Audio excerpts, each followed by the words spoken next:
दोस्तों, आज हम कांट और अज्ञेयवाद को बहुत ही सरल शब्दों में समझेंगे।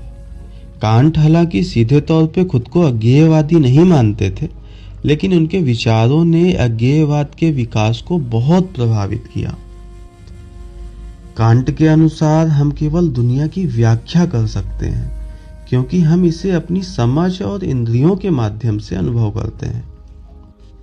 हमारी समझ और इंद्रियां हमें दुनिया की एक तस्वीर देती हैं, लेकिन यह पूरी तस्वीर नहीं है। वास्तविकता में चीजें अपने आप में एक अलग तरीके से मौजूद हैं। जिस तरह से हम उन्हें अनुभव करते हैं, उससे बिल्कुल अलग।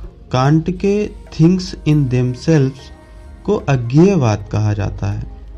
इसका मतलब है कि हम वास्तविकता की मूल प्रकृति को कभी नहीं जान सकते हैं। हम केवल उस दुनिया को समझ सकते हैं जिसे हम अनुभव करते हैं, और हम कभी वास्तविकता की पूर्ण तस्वीर नहीं देख पाएंगे। कांट के इस सिद्धांत का दर्शन शास्त्र और अन्य विषयों पर बहुत गहरा प्रभाव पड़ा। कांट का मानना था हमारा ज्ञान हमारी मन की संरचनाओं द्वारा सीमित है। हम वास्तविकता को स्वयं में नहीं जान सकते हैं, बल्कि केवल अपने मानसिक श्रेणियों अर्थात फिनोमिना के माध्यम से दिखाई देने वाली दुनिया को ही जान सकते हैं। इसने पारंपरिक तत्व मीमांसा को सीमित कर दिया है, जो वास्तविकता की अंतिम प्रकृति को जानना चाहती थी। कांट का तर्क है कि भगवान, आत्मा, दुनिया के बारे में कुछ सवाल मानव बुद्धि के लिए पहुंच से बाहर हैं। ज्ञान की सीमाओं के बारे में कांट के विचारों ने अज्ञेयवाद के विकास का मार्ग प्रशस्त किया है, जो यह मानता है कि भगवान के अस्तित्व और अन्य आध्यात्मिक सवालों का उत्तर अज्ञात या अज्ञेय है। इस पूरे सिद्धांत का कुल जमा अर्थ अगर हम समझें, अज्ञेयवाद भगवान के अस्तित्व की पुष्टि या निरोध नहीं करता है।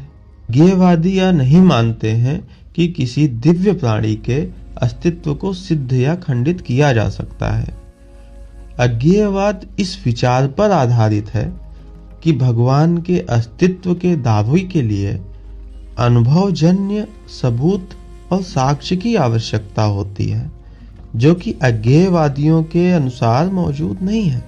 एग्नोस्टिक होना नास्तिकता से बिल्कुल अलग है। एक ईश्वर के अस्तित्व का खंडन करते हैं, जब अज्ञेयवादी बस इतना कहते हैं कि हम नहीं जानते। हमें सिखाता है कि हमें अपनी समझ और इंद्रियों की सीमाओं के बारे में जागरूक होना चाहिए। हमें यह भी याद रखना चाहिए कि हमारी दुनिया की व्याख्या का हमारी समझ और इंद्रियों के द्वारा आकार दिया जाता है। धन्यवाद।